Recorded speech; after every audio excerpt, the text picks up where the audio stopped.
Startuprad.io, your podcast and YouTube blog covering the German startup scene with news, interviews, and live events.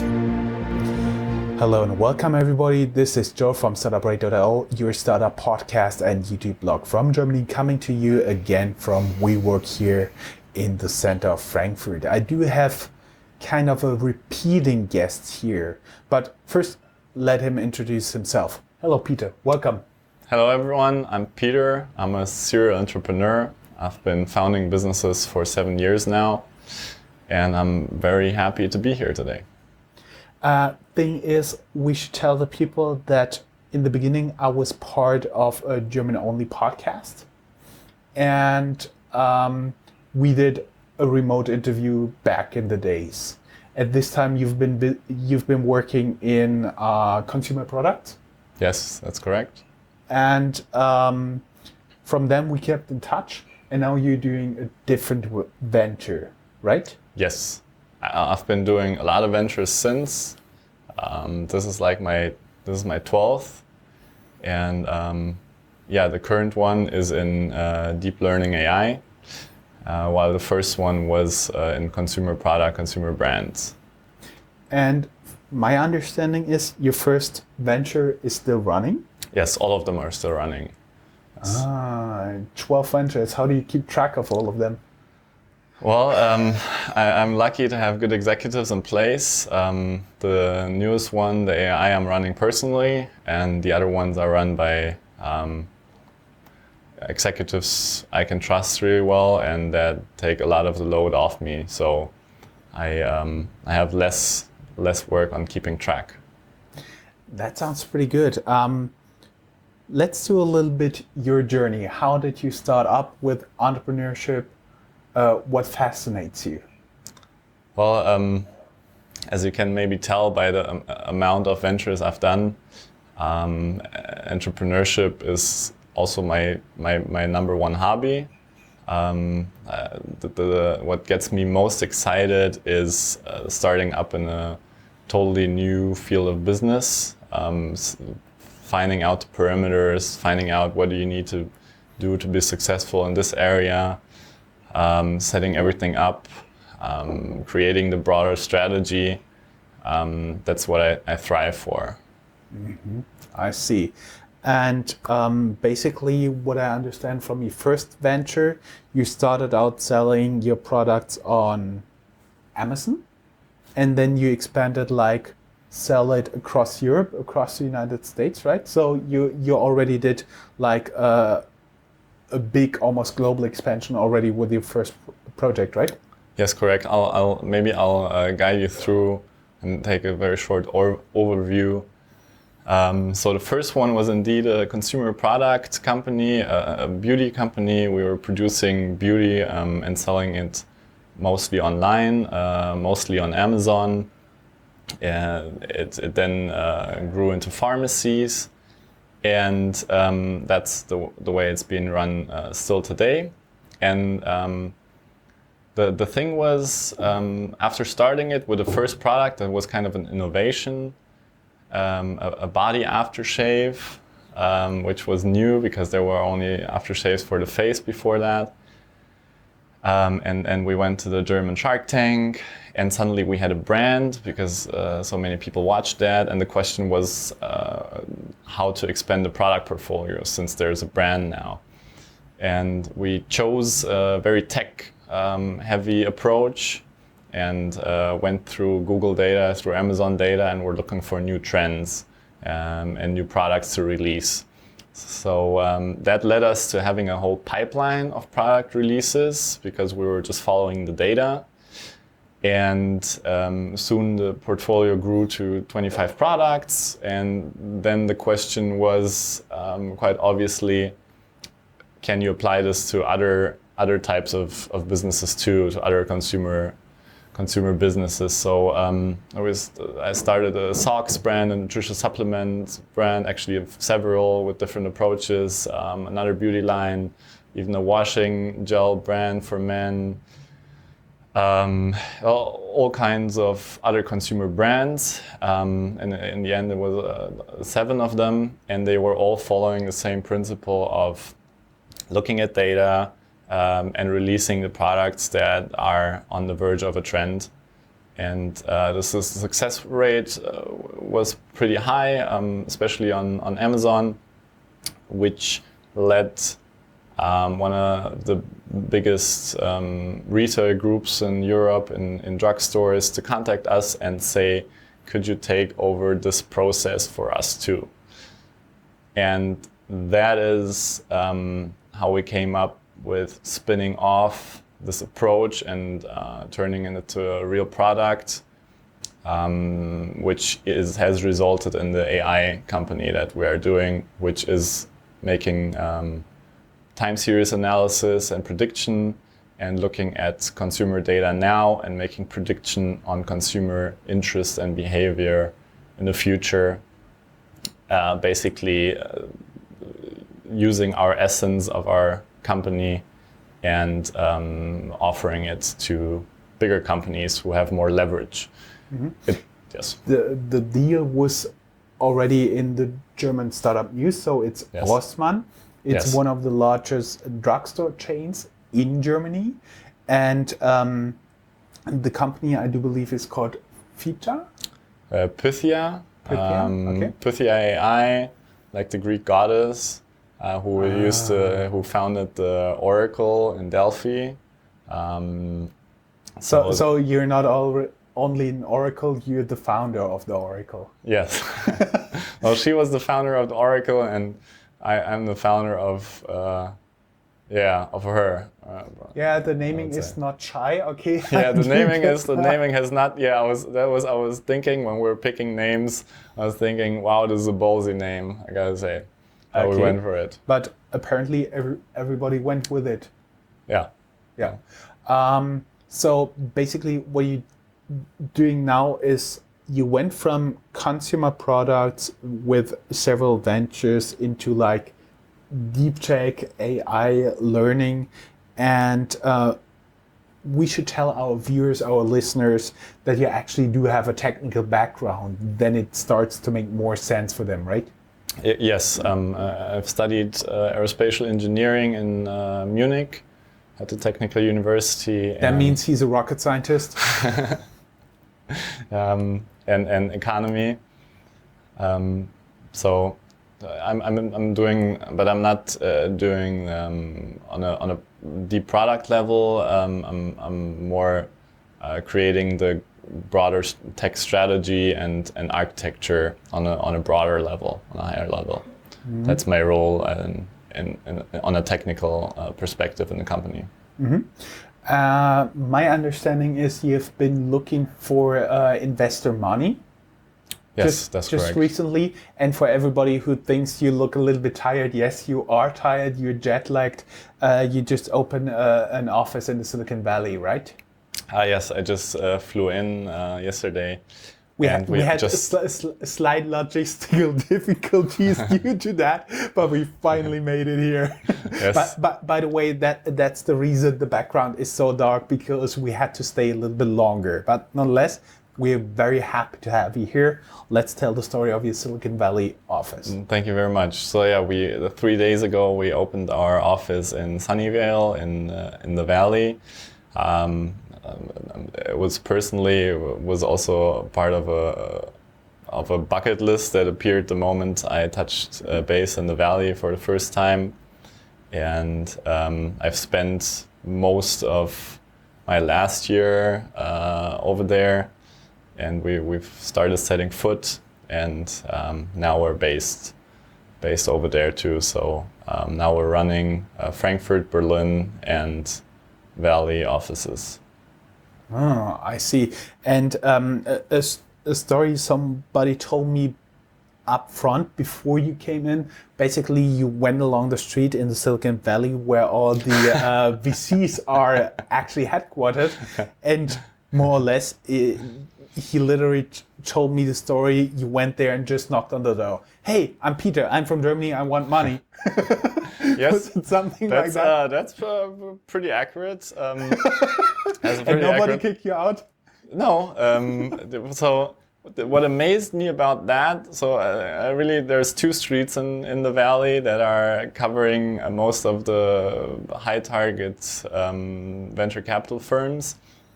And on those 2 streets, they're all sitting one next to each other. And on my first round there, actually, like last year, I had a few meetings, but I obviously wanted to expand and get more traction onto our funding round. So I really went door to door, knocked or rang the bell. And what amazed me was that even though it's the startup mecca of the world, I would say, a lot of venture capital firms were saying that this was the first time that this happened to them. And that blew my mind. Like, this is the place where everybody is going who wants to aim high in the startup business, in the tech startup business especially. And nobody goes for the best firms possible to get a contact. I do believe it's much more convenient if you sit at home at your desk and you just send out emails and you hate them that they are not replying. But actually, it's way harder to ignore someone when they're physically present, right? Yes, of course, but you gotta hustle. And actually, the feedback, of course, some were saying, I don't have time right now, or okay, could you come back another time, or we're just taking the card and we're saying we'll get back to you if there is interest, and we're at like maybe 30 seconds and we're like, okay, bye. But on the other hand, a lot were saying, wow, we respect that, because that's a founder skill that we want to see. You know, you gotta hustle. You gotta hustle. That is pretty good. You're for everybody who's watching this, you're actually right now not closed with your Series A round. You're still looking for investors, right? Yes, we finished our seed round last year with close to $1 million, and now we're looking at a Series A round. Yeah. Mm-hmm. So everybody who would like to reach out to you, down here in the show notes, wherever you're watching or listening to this, there's a link to our blog, and the blog post that contains this YouTube video, there's a link to your personal LinkedIn profile so people can straight reach out to you. Yes, that's correct. You told us you have several ventures and you have reliable executives that are actually keep the company running. How do you find those people? I assume you don't just find them randomly in Starbucks. That's a great question. So finding good executives, I think everybody who has ever looked for someone and has found out that that's hard. I think that that's a worldwide common problem for everybody looking for executives. We actually, I mean, obviously I don't get around interviewing a lot of people, but I've optimized that process by really trying to understand what are the qualities of this person, going strongly into, is it a detail person? Is it a broader strategy person? What's the execution power? And we're running interviews that go really deep into personality. Mm-hmm. So I'm not really looking a lot at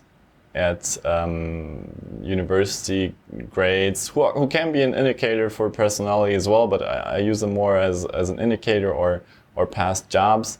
I'm always going deep into that person's psychology and work philosophy. Those are the things that I'm looking at most. And the third big point is culture. Culture meaning work culture. What does that person, I'm always asking, what does that person think is a perfect work environment, or an ideal work environment? What is the ideal communication with other people?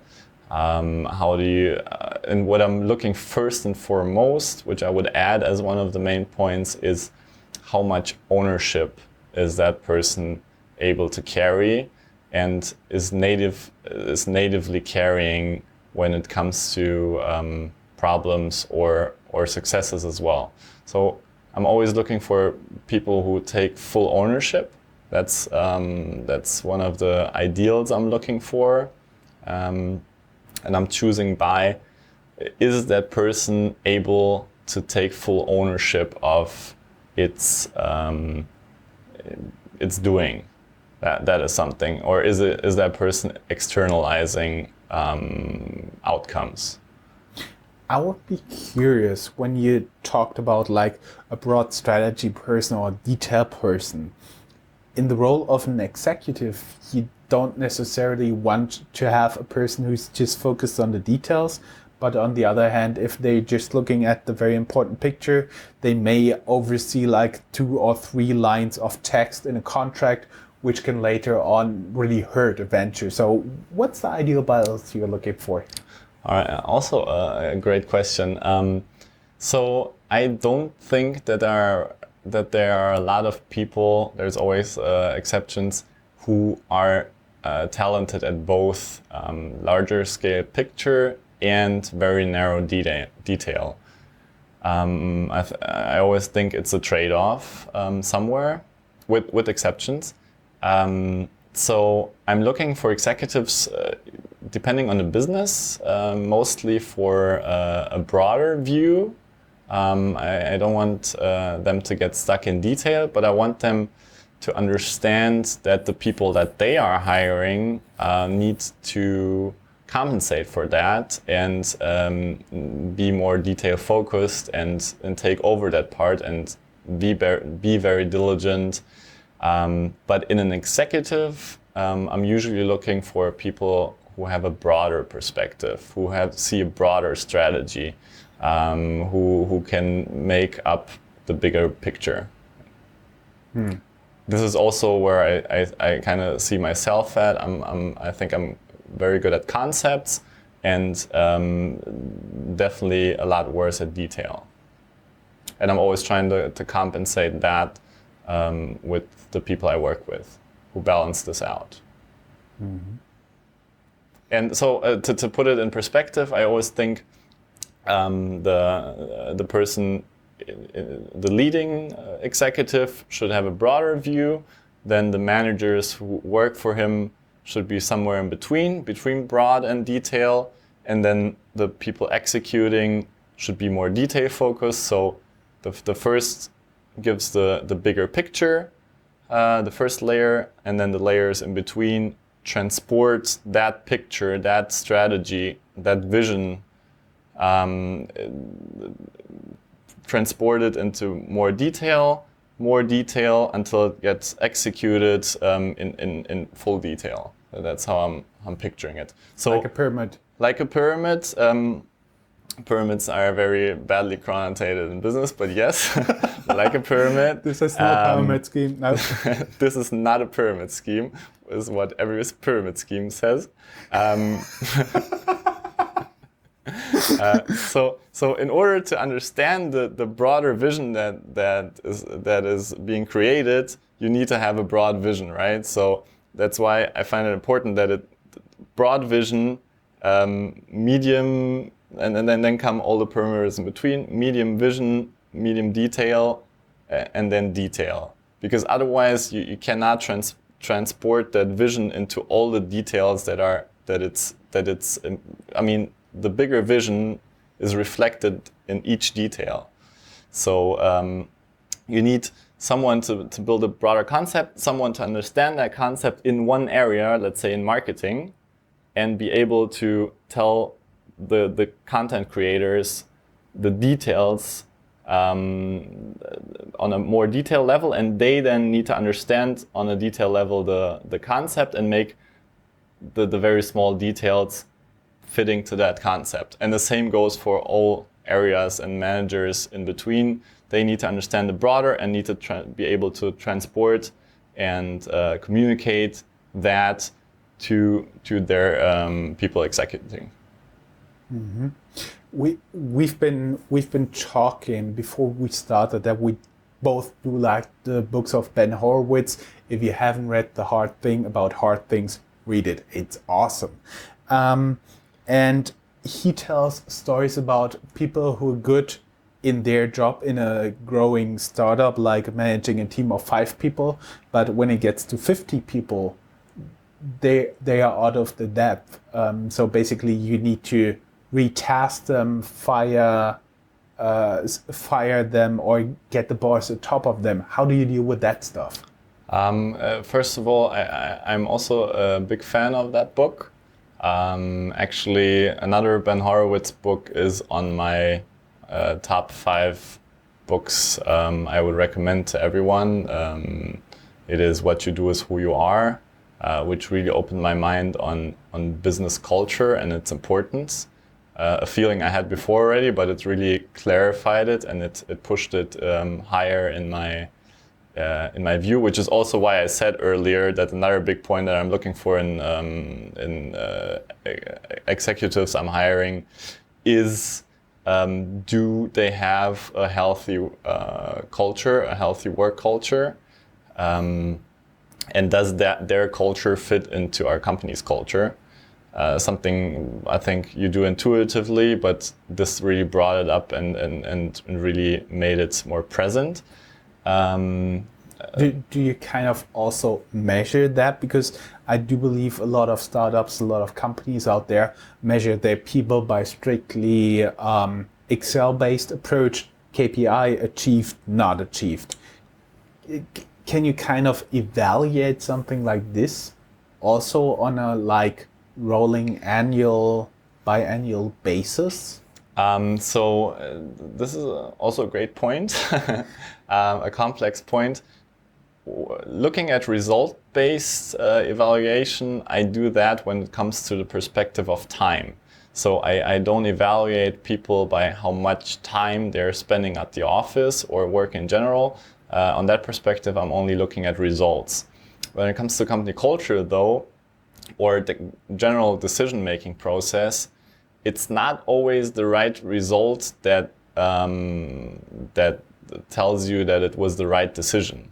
So you can have the right decision leading to a wrong result and the wrong decision leading to the right result, which can be a very bad decision that has resulted in a great result. I still look at the decision and the decision-making process and not at the result. Yeah. So to your question, no, I'm not valuing that result-based, more decision-making based. Yeah. Mm-hmm. Yeah, we've been talking a lot about books. What would be like your top 5 business books you could strongly recommend? Mm-hmm. And usual disclaimer, they'll be all available down here in the show notes with an affiliate link. So, all right. So the business books or books in general, I don't divide between business and personal life too much in terms of growing. I think if you grow as a person, you grow as a leader and as a business person as well. So I've always experienced my impact on the companies and the growth of the companies, thus being strongly impacted by also my personal development. So that's why the list would be for me Principles by Ray Dalio, one of the strongest books I've ever read. Ray Dalio is one of the founders of Bridgewater Associates, yes. A hedge fund investment company. Yes, correct. Then this year's favorite so far has been The Man Who Solved the Market, the book about Jim Simons and Renaissance Technology, another hedge fund. Mm-hmm. We may say Simons was a professor of mathematics, and they do have a fund that is basically only working with proprietary money of him and his company, and they're still really whacking the market. They're doing really well from what you can tell from the outside. Yes. Then What You Do Is Who You Are by Ben Horowitz, the book on company culture that I've mentioned. The Little Prince is definitely in the top 5. A book that I think at all ages, if you reread it, you find something new in it.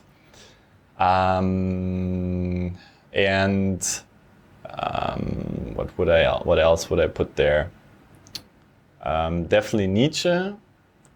Also, I think for a broader philosophy, I think philosophy goes really well with business, because you start making up a concrete and more precise business philosophy through that. So in general, I recommend that. That would be my strongest picks. Mm-hmm.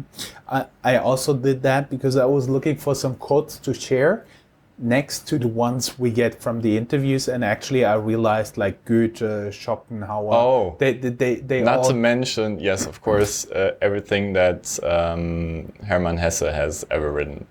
Yeah, that goes. I think created also a big part of my personality. Mm-hmm. Everybody who would like to learn more, go down here in the show notes. There will be link also to Wikipedia articles, who's Hermann Hesse, who's Friedrich Nietzsche, Arthur Schopenhauer, and so on and so forth. I do assume for most of my audience, we don't need to link Ben Horowitz. They should know him. As I said in the beginning, we are here in Frankfurt, and from my understanding, all of your businesses are based in Frankfurt, right? Yes, so the home base of almost all is Frankfurt, while the AI is just getting a US entity. Uh-huh. So we are sponsored here by Invest in Hessen. What does Hessen Frankfurt mean for you? Well, first of all, it means home. And on the other hand, it means high access to capital in German terms due to all the banks here. It means a pretty high quality talent pool since there's a lot of economics and mathematics and engineering students around here. We're really happy with the engineers we were able to hire here, and just as well as the rest of the workforce. Many people usually won't understand that, but there's a lot of people like on project basis with consulting companies, even working in the IT of the banks, who are really good at coding. They know their stuff. They can also do AI and all that stuff, and that's the talent pool you're talking about, right? Like all the people internally and externally that help keep running the banks and can do much more than just banks, right? Yes, we're happy with the talent pool, especially since a lot of people are trained by the companies here. And what we also have come to love is the work ethics. So it's a very it's a work-minded city, I would say, and also it's a matter of competitiveness and people take things seriously. So we're happy with the talent pool, and thus only with this talent pool and the team that we were able to put together, we have reached so much. So that speaks for itself, I think. I would say since you arrived here with a bicycle, you also most likely like the proximity of everything here. You can just get around by bicycle, and you can actually do it faster than by Porsche. Depending how you drive, but the logistics are very good too here. Yeah, especially taking all the flights and the international. And the proximity to the airport, of course. Yeah, and the train connections. You can go by train here, high speed to Vienna, Paris, a lot of Eastern Europe. Like via Paris, you can even go to London via the Eurotunnel and all that stuff. It's actually pretty nice here. before it's getting too late, I just want to say thank you very much. We keep in touch. We will report when you finally finish your Series A. And until then, best of luck and thank you for making the time. Thank you so much. That's all, folks. Find more news, streams, events, and interviews at www.startuprad.io. Remember, sharing is caring.